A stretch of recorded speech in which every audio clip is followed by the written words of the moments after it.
कोण पडलं जी याने पाडलं नाही, पहिला मला बोलू द्या ना, पहिला मला बोलू द्या.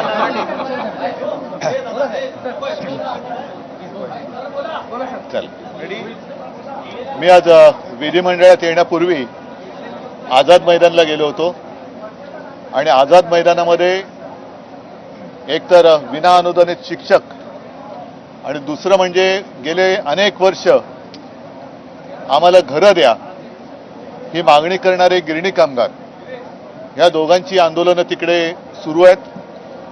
मला एका गोष्टीचं वैषम्य वाटलं.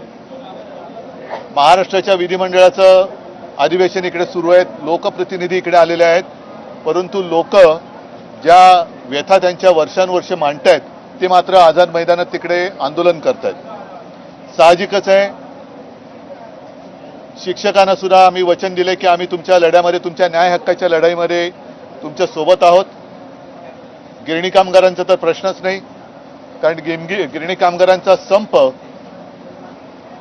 जर का तांत्रिकदृष्ट्या पाहिलं तर अजूनही सुरू आहे आणि त्यावेळेला या गिरणी कामगारांच्या तोंडाला पानं पुसण्यात आली. वन थर्ड हा जो काही प्रकार केला गेला, गिरणी कामगारांची घरं तर गेलीच, गिरण्यांच्या जमिनी गेल्या, तिकडे टॉवर्स उभे राहिले, अनेक मॉल्स उभे राहिले आणि ज्या गिरणी कामगारांनी रक्त सांडून घाम गाळून ही मुंबई उभी केली, नवे संयुक्त महाराष्ट्रामध्ये आंदोलन करून ती मिळवून दिली, तो गिरणी कामगार मात्र स्वतःच्याच नगरीमध्ये बेघर झाला. आमच्यावरती नेहमी एक आरोप केला जातो जो अर्थातच खोटा आहे की शिवसेनेने मराठी माणसासाठी काय केलं. माझं सरकार जर का यांनी पाडलं नसतं तर साहजिकच आहे, मी यांना सर्व गिरणी कामगारांना आणि सरकारी कर्मचाऱ्यांना देखील, पोलिसांना सुद्धा घरं द्यायला सुरुवात केलीच होती, पण विशेषतः गिरणी कामगारांना, पोलिसांना ही मुंबईमध्ये घरं दिली असती. पोलिसांना मिळत आहेत पण अजूनही दिली असती. आज आमची हीच मागणी आहे की एका बाजूला गिरणी कामगार हा मुंबई बाहेर फेकला जातोय, त्यांना शेलू आणि वांगडीमध्ये पाठवलं जातंय आणि धारावीच्या माध्यमातून अदानीला मात्र अख्खी मुंबई आंदण दिली जाते. तर आमची आग्रहाची मागणी आहे की गिरणी कामगारांना धारावीमध्ये घरं द्या धारावीकरांसोबत, आणि अदानींचे टॉवर हे शेलू आणि वांगडीला उभे करा. जाऊ दे तिकडे देवनार डम्पिंग ग्राउंडवरती अदानींनी जरूर टॉवर बांधावे, नाहीतरी त्यांना भरपूर TDR मिळालेलाच आहे, तो TDR त्यांनी देवनार डम्पिंग ग्राउंडवरती वापरावा, तो TDR त्यांनी शेलू आणि वांगडीला वापरावा, तिथे सगळे टॉवर बांधा. पण ज्यांनी हक्कानी मुंबई मिळवून दिली त्या गिरणी कामगारांना मात्र तिथे पाठवण्याच्या ऐवजी गिरणी कामगारांना धारावीत घरं द्या. गिरणी कामगारांना कुर्ला मदर डेअरीची जी जमीन ही सुद्धा दिलेली आहे अदानीला, तर तिथे गिरणी कामगारांना घरं द्या आणि अदानींची टॉवर हे शेलू आणि वांगडीला जाऊ द्या. आमचं काही म्हणणं नाही, देवनार डम्पिंग ग्राउंडवरती अदानीने टॉवर बांधावी, आमची काही म्हणणं नाही आहे. तर अशा या गोष्टी आहेत. आणि शिक्षकांना सुद्धा तुम्ही वाटेल तसं वेडवाकडं इतर कामं देऊन वापरून घेता. म्हणजे मराठीचा मुद्दा आता गरम झालेलाच आहे. नुसता हिंदी सक्तीचा GR त्याचा विरोध करून चालणार नाही. तर मी मराठी माणूस आता एकवटलेला आहेच. आमचं म्हणणं परत सांगतोय की कोणत्या भाषेला विरोध नाही, पण सक्तीला विरोध आहे. त्याच्यामुळे हिंदी सक्तीच्या GRला विरोध करून उपयोग नाही आहे, तर तो GR काढणाऱ्यांना, तो GR लादणाऱ्यांना, हिंदी सक्ती करणाऱ्यांना आपण विरोध केला पाहिजे. तर हे असे काही मुद्दे आहेत ज्याच्यावरती आता रोज चर्चा चालू आहे. परवानगी नव्हती, नंतर परवानगी देण्यात आली, मग मंत्री तिथे गेले, संभ्रमाच्या वातावरणात तिथे बॉटल फेकली गेली, सगळा गोंधळ पाहिजे आणि त्यानंतर मुख्यमंत्री म्हणतात की आयुक्तांबद्दल त्यांनी नाराजी व्यक्त केली आहे. एकूणच हा प्रकार सगळा जो चाललाय तो संतापजनक आहे. मीरा भाईंदरची मराठी माणसं अनेक वर्ष त्यांच्या मनामध्ये एक तो राग खतखततोय. अनेक जण मला सांगतात की म्हणजे मध्ये जे काही भेटत असतात सभ्यपणाने वागतायत आणि ते मला सांगतात की साहेब सकाळच्या वेळेला ट्रेनमधनं येताना सुद्धा आम्हाला विचित्र दादागिरी सहन करावी लागते. तर या शेवटी असंतोषाचा जर का स्फोट झाला तर त्याला जबाबदार हे सरकार असेल. नुसतं कमिशनरला त्यांच्या माथी खापर फोडून चालणार नाही. मुख्यमंत्री एक गृहमंत्री आहेत, त्यांची सुद्धा जबाबदारी आहे की त्यांनी सुद्धा सगळीकडे आपल्या राज्यात जसं कोरोनाच्या वेळेला माझं कर्तव्य मी पार पडलं, सरकारने कर्तव्य पार पडलं, आम्ही कोणताही भेदभाव न करता सगळ्यांची काळजी घेतली, तसं मुख्यमंत्र्याचं काम असतं. एक पालक म्हणून, राज्याचा पालक म्हणून सर्व जनतेची काळजी घ्यायला पाहिजे. कोणतीही भाषिक दादागिरी आमच्यावरती होता कामा नये. सर, मुख्यमंत्री यांनी आज विधान परिषदेमध्ये उत्तर देताना शिक्षक आंदोलनावर भाष्य केलंय की महाविकास आघाडी यासाठी जबाबदारी आहे. बरं ठीक आहे, पण आता तुम्ही आहात ना, मग तुम्ही का नाही देत? तुम्ही द्या ना. प्रत्येक वेळेला एक तर नशीब नेहरू या शिक्षकांच्या प्रकाराला जबाबदार नाहीत बोलले ते, नाही तर ते पण बोलायला कमी करणार नाहीत की नेहरूंमुळे शिक्षकांना विना अनुदानित राहावं लागलं. तर हे सगळे विनोदाचे सगळे त्यांची हास्यजत्रा पुरी झाली.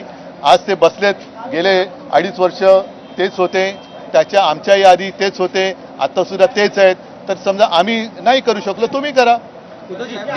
मुळामध्ये गिरणी कामगारांना तर घरं द्या, यांना आता जर का आम्ही नाही केलं तर तुम्ही द्या. आज एक विधायक गुंडागर्दी करता है, गरीब जो कामगार थे उनकी पिटाई का एक वीडियो वायरल हुआ है कैंटीन का, उस बारे में मेरे पार्टी का है, मेरे पार्टी का नहीं हो सकता.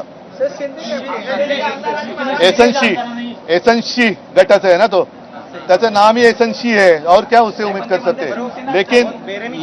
लेकिन ये भी मुझे लगता है कि कुछ ना कुछ चल रहा है. मुख्यमंत्री जी को बदनाम करने का कुछ तो साजिश चल रही है.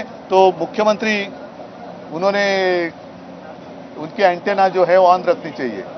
आणि मला असं वाटतं की असं जर का कोण वागत असेल तर मुख्यमंत्र्यांनी असं मी ऐकलं की त्यांच्यावरती सक्त कारवाई करण्याचे आदेश दिलेत. करतात की नाही ते थोड्या दिवसात कळेल. नाहीतर मग मी म्हणेन की मुख्यमंत्र्यांचं त्याला पाठबळ आहे की काय. गायकवाडाचं म्हणतात ही शिवसेना स्टाईल.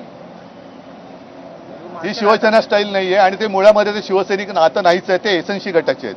मार्शल आर्ट आता अगली बार फिर मारू. माझ्या परवानगीशिवाय युतीबद्दल कुणीही बोलता कामा नये. संभ्रमाचं वातावरण झालं मेळाव्यानंतर ज्या पद्धतीने राज ठाकरे यांनी. चांगलं ना, त्याच्यात काय, ते बोलतील ना त्याच्याबद्दल. त्याच्यात काय आपने बोला कि सीएम को बदनाम करने की कोशिश की जा रही है, इसका क्या संदेह, क्या मतलब निकाला जाए? इसका मतलब सीएम को बदनाम करने की कोशिश हो रही है. जानबूझकर ये सारी चीजें चल रही है. एक बड़ी साजिश है, इसके पीछे एक षड्यंत्र मुझे नजर आ रहा है. क्योंकि एसएनसी का तो दावा था कि वो चीफ मिनिस्टर बने, नहीं बनाया गया, तो उनको तो बेरहमी से वो इंतजार कर रहे हैं. अभी संजय गायकवाड़ कह रहे हैं मुझे मार्शल आर्ट आता है, जूडो कराटे सब आते हैं और फिर मारूंगा. तो मुख्यमंत्री को कौन सी आर्ट आती थी देखते हैं.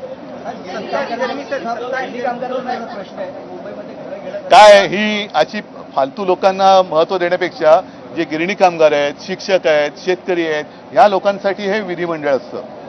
हे असे जर का लोक त्याच्यात यायला लागले आणि अशा पद्धतीने वागायला लागले तर मुख्यमंत्र्यांनी त्यांच्यावरती तातडीने कारवाई केली पाहिजे आणि दाखवून दिलं पाहिजे की आमचा कारभार हा कसा आहे. नाहीतर जे मी परवाच म्हटलं की खरा जो भाजप होता त्याचा खून झालाय आणि त्याचे हत्यारे हे सगळे बसलेत की काय असंच वाटतंय. विरोधी पक्ष नेता नाही अजून आणि ती काल मागणी केलेली आहे. सन्माननीय सरन्यायाधीश आले होते, त्यांना सुद्धा आम्ही आमची व्यथा सांगितलेली आहे. बघूया काय होतं. परंतु एका गोष्टीचं मला जरा आश्चर्य वाटतं की आपल्या देशात बऱ्याच वेळेला अल्पमतातलं सरकार चालतं, पण विरोधी पक्ष नेतेपदासाठी मात्र खेचाखेच केली जाते किंवा अडवणूक केली जाते. हे विचित्र आहे. हे सुदृढ लोकशाहीचं लक्षण नाहीये. म्हणजे मला असं वाटतं की म्हणजे वाटतं कशाला होतंच. इंद्रकुमार गुजराल जे पंतप्रधान झाले होते, काय त्यांच्या पक्षाचं काय संख्याबळ होतं, पण तरी ते पंतप्रधान झाले होते. चंद्रशेखर पण झाले होते. असे अनेक, देवेगौडा होते. कशाला, वाजपेयी जे होते ज्यांचं सरकार पहिल्यांदा 13 दिवसात पाडलं गेलं होतं, मग 13 महिन्यात पाडलं गेलं. तर अल्पमतातला माणूस सरकार पंतप्रधान होऊ शकतो, अल्पमतातला माणूस हा मुख्यमंत्री होऊ शकतो, पण तुमच्याकडे पुरेसं संख्याबळ नाही म्हणून विरोधी पक्षनेतेपद कसं काय अडू शकता. विरोधी पक्षनेता हा सुदृढ लोकशाहीमधला एक अत्यावश्यक घटक आहे. कदाचित जर का कधी जसं आता तुम्ही म्हणालात एक हे लोकप्रतिनिधी म्हणवणारी लोक हे कसे मस्तवालपणाने वागतायत, तर त्यांच्यावरती अंकुश ठेवायला विरोधी पक्षनेता हा पाहिजेच. ठीक आहे, ठीक आहे, ठीक आहे. सगळ्यांना धन्यवाद. जय हिंद, जय महाराष्ट्र.